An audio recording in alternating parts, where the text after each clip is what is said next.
계속해서 예수님께서 이 땅에 오셨을 때를 중심으로 말씀을 전해드리고 있습니다.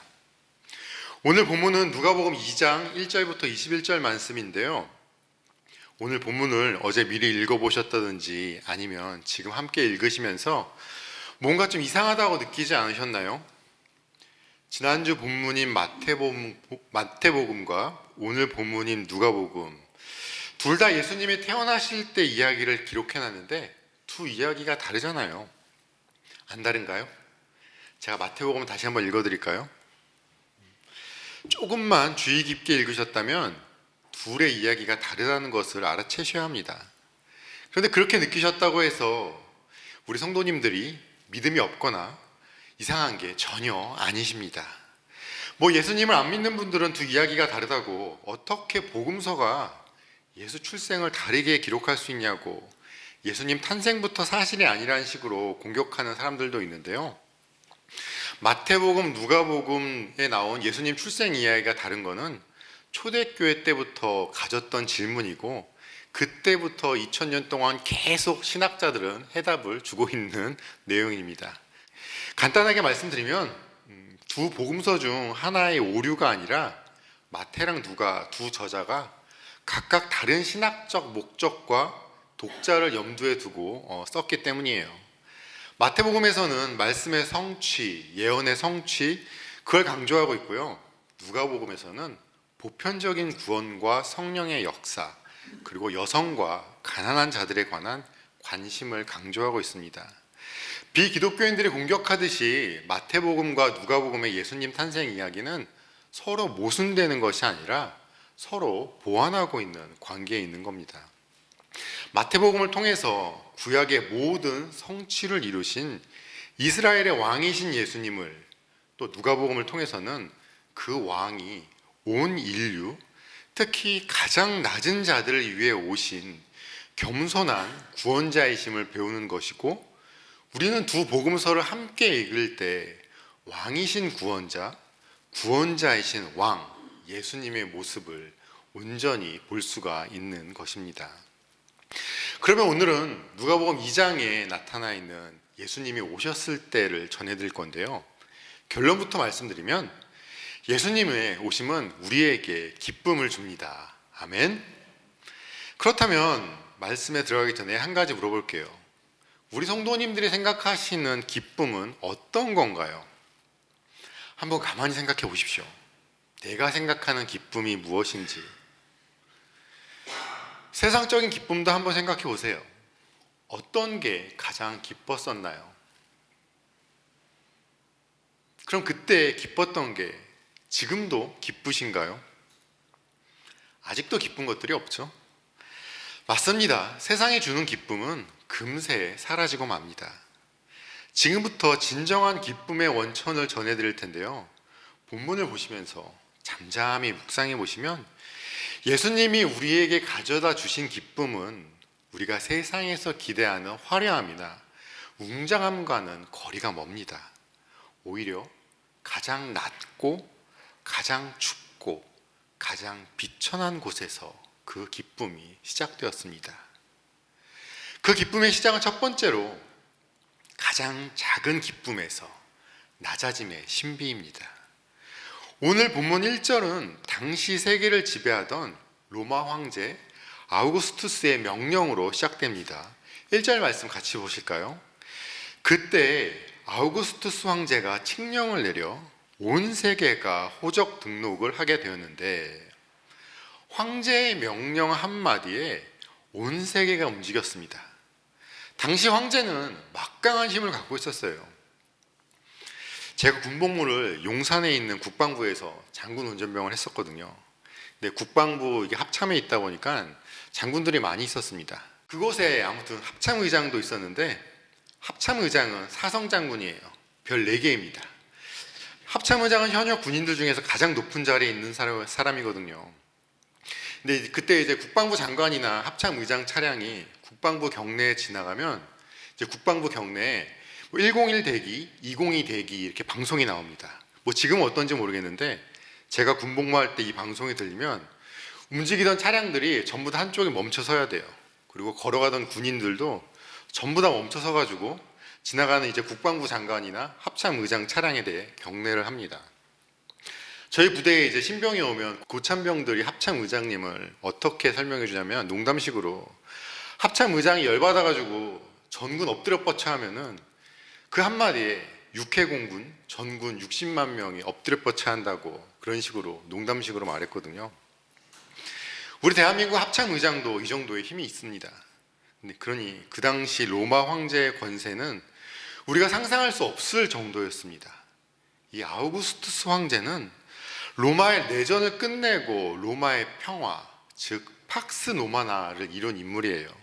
사람들은 그를 구세주라고 불렀습니다. 그리고 또 그의 생일을 기쁜 날로 기념을 했었습니다. 그런데 그의 평화는 힘으로 이룬 평화였죠. 세상에서 관점에서 말하는 기쁨은 이런 힘과 화려함을 갖출 때 있는 것처럼 보입니다. 그러나 누가는 이와는 아주 정반대로 대조적인 한 악의를 조명하고 있습니다. 황제의 명령 때문에 만삭의 몸에도 불구하고 베들레헴까지 와야 했던 마리아와 요셉입니다. 그들은 권력과는 전혀 아무 상관없는 힘없는 서민에 불과했습니다. 그리고 7절 말씀을 보시면요, 마리아가 첫 아들을 낳아서 포대기에 싸서 구유에 눕혀두었다. 여관에는 그들이 들어갈 방이 없었기 때문이다. 바로 이게 하나님의 방식입니다. 온 우주를 창조하신 하나님께서 이 세상의 왕으로 오시는 분이 화려한 왕궁으로 오시는 것이 아니라 평범한 사람들이 살고 있는 지극히 평범한 곳으로 찾아오신 겁니다. 여기에 중요한 복음의 메시지가 담겨 있어요. 예수님의 탄생 그 자체가 화려한 곳에서 태어나심이 아니라 가장 갖춘 것 없이 어떻게 보면 초라할 수 있는 단순한 모습에서 최고의 기쁨을 전해주셨음을 알 수 있습니다. 우리는 종종 환경이 완벽해야지 기뻐할 수 있다고 생각합니다.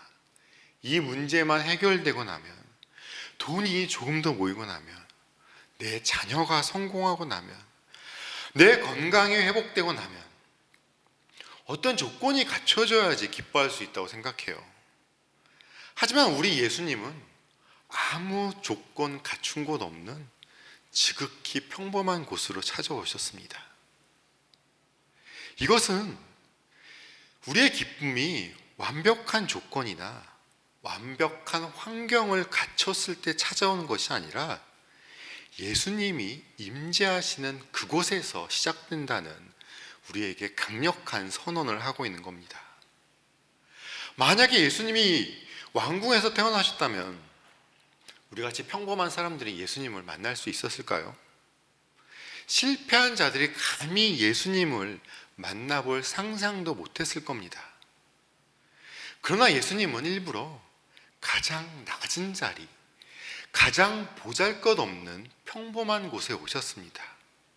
왜 그랬을까요? 어디서든지 누구든지 지금 어떤 처지에 있든지 그분께 나아올 수 있게 하시기 위해서였습니다. 우리 사랑하는 성도님들께서 혹시나 지금 나의 상황이 마국간처럼 초라하게 느껴지신다면 마음 둘 곳도 없고 외롭고 내 모습이 초라하고 아무도 나를 찾지 않는 것처럼 그렇게 느껴지고 살아가고 계신다면 바로 그곳이 예수님을 만나는 자리입니다. 우리에게 기쁨의 근원은 완벽한 조건이나 화려한 환경이 아니라 예수님과 함께하는 그곳, 예수님의 임재가 우리 기쁨의 근원입니다. 예수님이 함께 하시는 그곳이 바로 우리 기쁨의 탄생지입니다. 우리의 가장 낮은 자리에 임하신 그 예수님을 영접할 때 세상에 알 수 없는 신비한 기쁨이 우리 심령 가운데 가득 채워질 것입니다. 두 번째로 거룩한 소식의 기쁨은 소외된 자들에게 임한 복음입니다. 우리 예수님의 기쁜 소식이 누구한테 제일 처음 들렸나요? 목자들이죠. 예수님이 탄생하신 그 밤에 세상은 잠들어 있었습니다. 왕궁의 사람들, 제사장들, 율법 교사들 모두 잠들어서 메시아가 오신 줄 몰랐어요. 하지만 놀랍게도 이 기쁜 소식을 가장 먼저 들은 사람들은 들판에서 양을 치던 목자들이었습니다. 당시 유대 문화에서 목자는 매우 천대받던 사람들이었습니다. 그들은 부정한 사람, 법정에 설 수조차 없는 사람 취급받았어요. 조선시대로 말하자면 천민들인 사람들이었습니다. 그런데 하나님은 그런 그들에게 가장 먼저 천사를 보내셨습니다. 10절 말씀을 보십시오.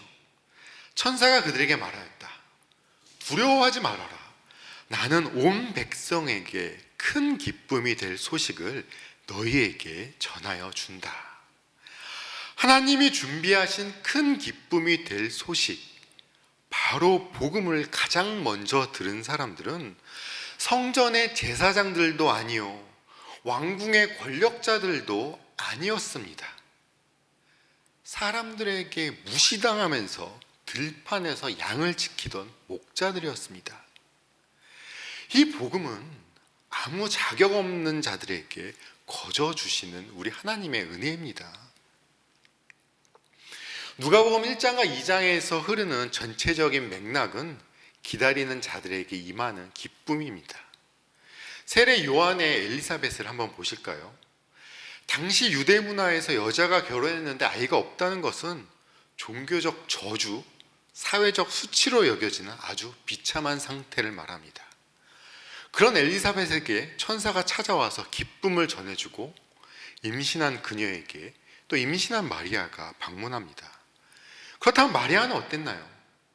나사렛의 이름 없는 시골 처녀에게 성령으로 잉태될 메시아의 약속을 주십니다. 또 성전에 머물면서 이스라엘의 위로를 기다리던 시므온에게는 내 눈이 주님의 구원을 보았습니다 라는 고백의 기쁨을 주시고요, 과부가 되어서 평생을 성전에서 금식하면서 기도하던 안나에게 메시아를 직접 보고 기분에 대해서 사람들에게 말할 수 있는 기쁨을 선물해 주십니다. 그리고 들판에서 머물던 사회적으로는 천대받던 목자들에게 온 백성에게 큰 기쁨이 될 소식을 가장 먼저 전해주셨습니다. 이렇듯 누가복음 1장과 2장은 우리에게 하나님은 기다리는 자, 낮은 자, 소외된 자에게 기쁨을 주신다라는 말씀을 전해주고 있습니다. 하나님은 스스로 나는 괜찮다고 여기는 교만한 자들이 아니라 자신의 비천함을 알고 하나님의 도우심을 간절히 기다리는 자들에게 찾아오십니다. 그리고 또 여기서 천사들이 전한 말의 핵심을 보셔야 합니다. 11절 말씀 보시겠어요? 오늘 다윗의 동네에서 너희에게 구주가 나셨으니 그는 곧 그리스도 주님이십니다. 누구에게요? 너희에게. 세상은 목자들에게 아무것도 해주지 않았습니다. 자신들이 필요한 양을 키우는데 이용만 했었죠. 이 세상은 우리 성도님들의 고통에 아무런 관심이 없습니다. 어쩌면 도구처럼 이용하려고만 들 수도 있고요. 그러나 주님은 우리에게, 바로 나에게 이 땅에 오셨습니다. 목자들에게 천사가 찾아왔던 것은 특별한 종교 행사를 하던 중이 아니었습니다. 그저 졸린 눈을 비비면서 밤새 양떼를 지키던 고단한 노동의 현장에 있었던 것이죠. 이렇듯 기쁨의 소식은 우리의 가장 일상적인 자리, 가장 피곤하고 지친 삶의 현장에 한복판으로 찾아옵니다. 이럴 때 천군 천사들의 찬송이 울리죠. 14절 말씀. 더없이 높은 곳에서는 하나님께 영광이요, 땅에서는 주님께서 좋아하시는 사람들에게 평화로다. 땅에서는 주님께서 좋아하시는 사람들에게 평화로다.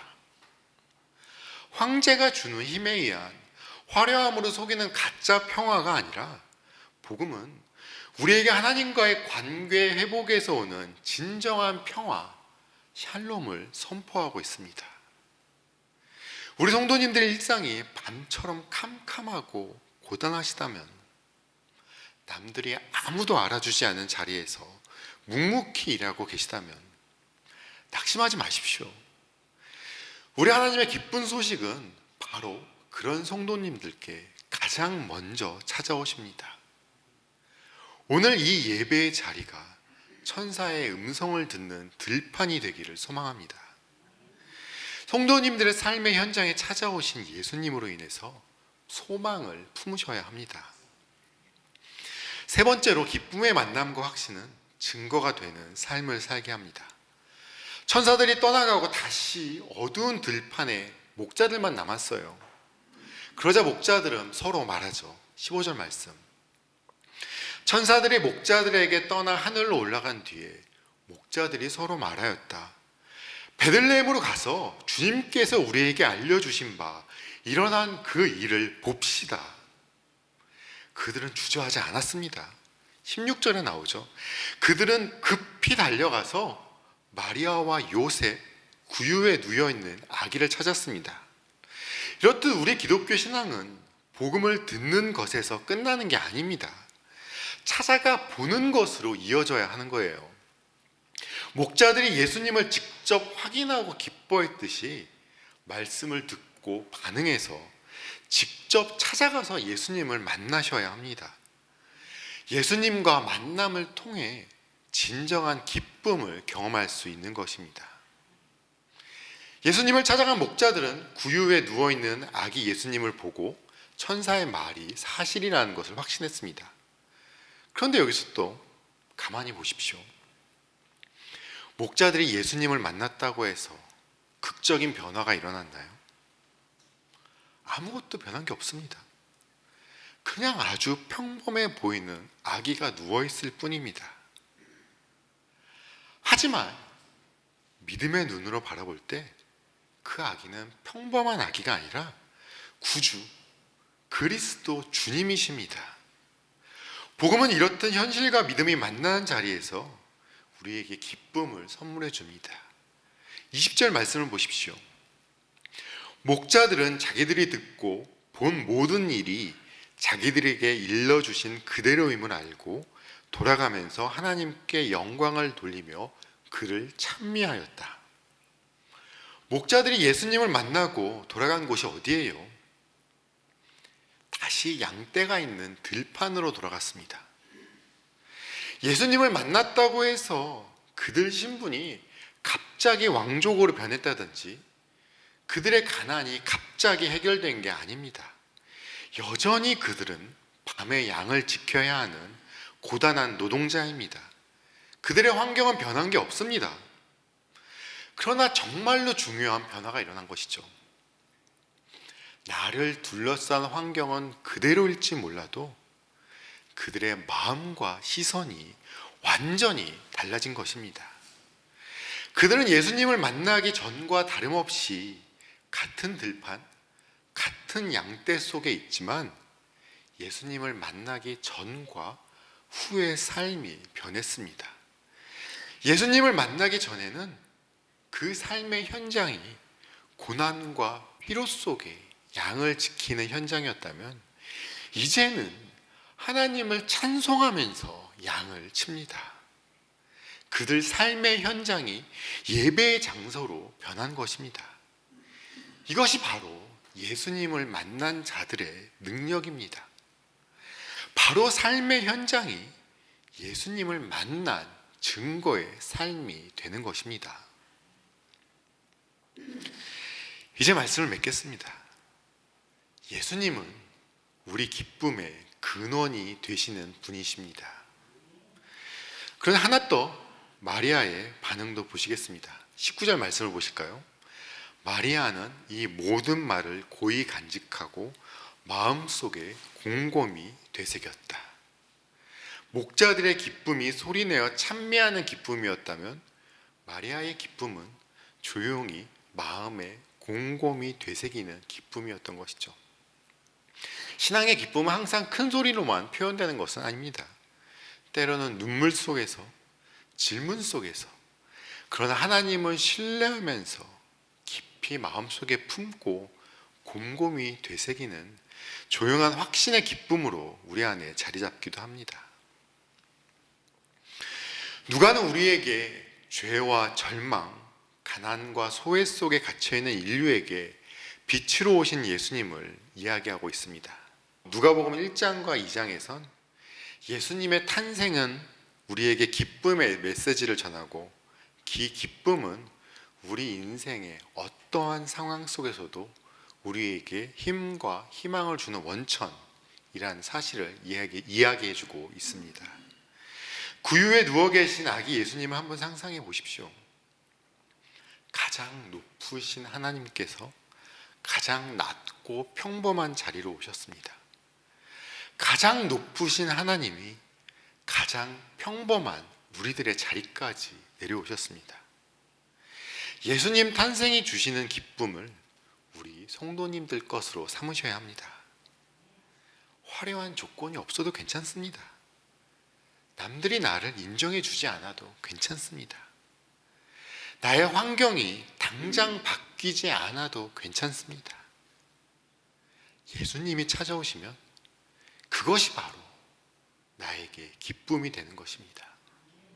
만왕의 왕이신 예수님께서 우리 성도님들과 함께 하시기 때문입니다.